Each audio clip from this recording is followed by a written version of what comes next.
Assalamualaikum warahmatullahi wabarakatuh. Selamat pagi anak-anak. Semoga pada pagi hari ini, pagi yang ceria ini, kalian tetap sehat dan dalam lindungannya. Dan untuk pertemuan kita pada kali ini, kita akan membahas tentang materi rekayasa perangkat lunak.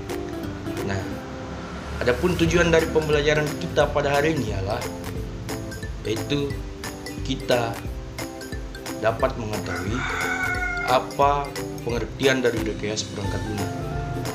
Semoga kalian dapat menyimak baik-baik materi ini. Dan sebelum kita memasuki materi, alangkah baiknya kita berdoa masing-masing sesuai dengan keyakinan masing-masing pula. Doa dimulai.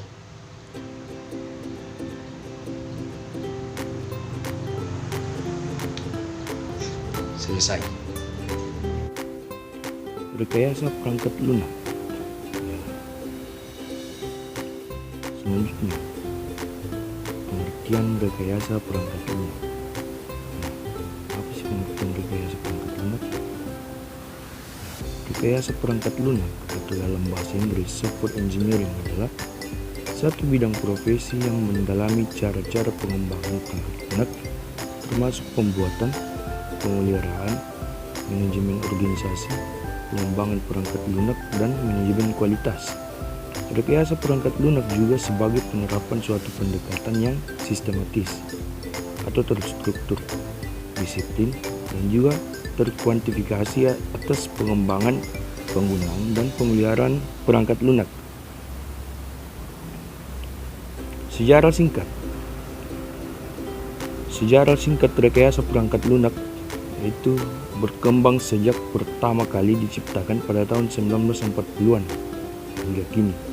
Fokus utama pengembangannya adalah untuk mengembangkan praktek dan teknologi untuk meningkatkan produktivitas para praktisi pengembangan perangkat lunak dan kualitas aplikasi yang dapat digunakan oleh pemakai. Nah, pada tahun 1945 sampai 1965, Komite Sains NATO mensponsori 2 konferensi tentang RPL dan 2 konferensi inilah yang menandai awal resmi profesi RPL. Nah, pada tahun 1965 sampai 1985 ada banyak proyek yang gagal hingga masa ini disebut sebagai krisis perangkat lunak. Dan pada tahun 1985 sampai sekarang berbagai teknik, metode, alat, dan juga proses diciptakan dan diklaim sebagai senjata pamungkas untuk memecahkan kasus yaitu krisis perangkat lunak. Dari perkembangan perangkat lunak, kita bisa membayangkan bagaimana perkembangan interaksi manusia dengan perangkat lunak. Bentuk paling primitif dari perangkat lunak menggunakan aljabar boolean yang direpresentasikan sebagai binary digit atau bit, yaitu 1 dalam kurung benar atau on ataupun 0 yaitu salah atau off. Kelompok-kelompok bit ini disusun ke dalam struktur instruksi seperti penyimpanan, transfer, operasi aritmatika, operasi logika, dan bentuk bit ini diubah menjadi kode-kode yang dikenal sebagai assembler. Kode-kode mesin sendiri masih cukup menyulitkan dari masalah ini. Kemudian lahir bahasa pemrograman tingkat tinggi yang seperti bahasa manusia atau bahasa Inggris. Saat ini pembuatan perangkat lunak sudah menjadi suatu proses produksi yang sangat kompleks dengan urutan proses yang panjang dengan melibatkan puluhan bahkan ratusan orang dalam pembuatannya. Nah, kategori perangkat lunak. Kategori perangkat lunak terbagi atas 3.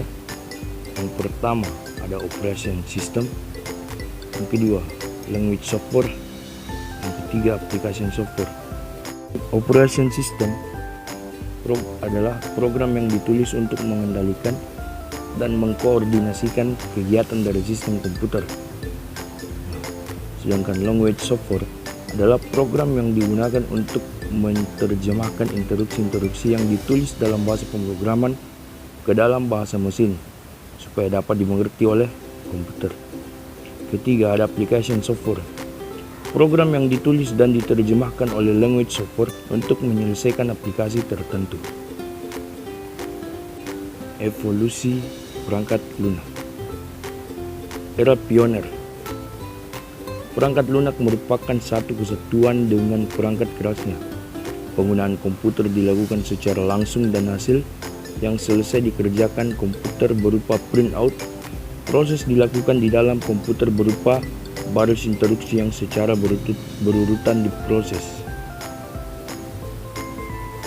Nah, pada era stabil, pada era ini mulai dikenal sistem basis data yang memisahkan antara program dengan data atau pemroses dan juga yang diproses. Era mikro, perangkat lunak. Pada era ini, perangkat lunak dapat dibedakan menjadi perangkat lunak sistem yang bertugas menangani internal dan perangkat lunak aplikasi yang digunakan secara langsung oleh penggunanya untuk keperluan tertentu. Otomatisasi yang ada di dalam perangkat lunak mengarah ke suatu jenis kecerdasan buatan. Ada era modern. Pada era modern ini, perangkat lunak sudah terdapat di mana-mana. Tidak hanya pada sebuah superkomputer dengan 25 prosesornya, sebuah komputer genggam pun telah dilengkapi dengan perangkat lunak yang dapat disinkronkan dengan PC. Tidak hanya komputer, bahkan peralatan seperti telepon, TV, hingga ke mesin cuci, AC, dan juga microwave telah ditanamkan perangkat lunak untuk mengatur operasi peralatan itu. Tingkat kecerdasan yang ada ditujukan oleh perangkat lunak pun semakin meningkat. Selain permasalahan teknis, perangkat lunak pun sekarang mulai bisa mengenal suara maupun gambar.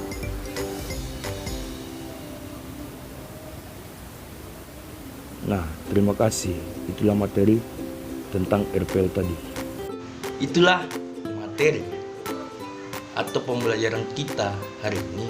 Semoga apa yang Bapak sudah sampaikan dapat kalian mengerti. Terima kasih.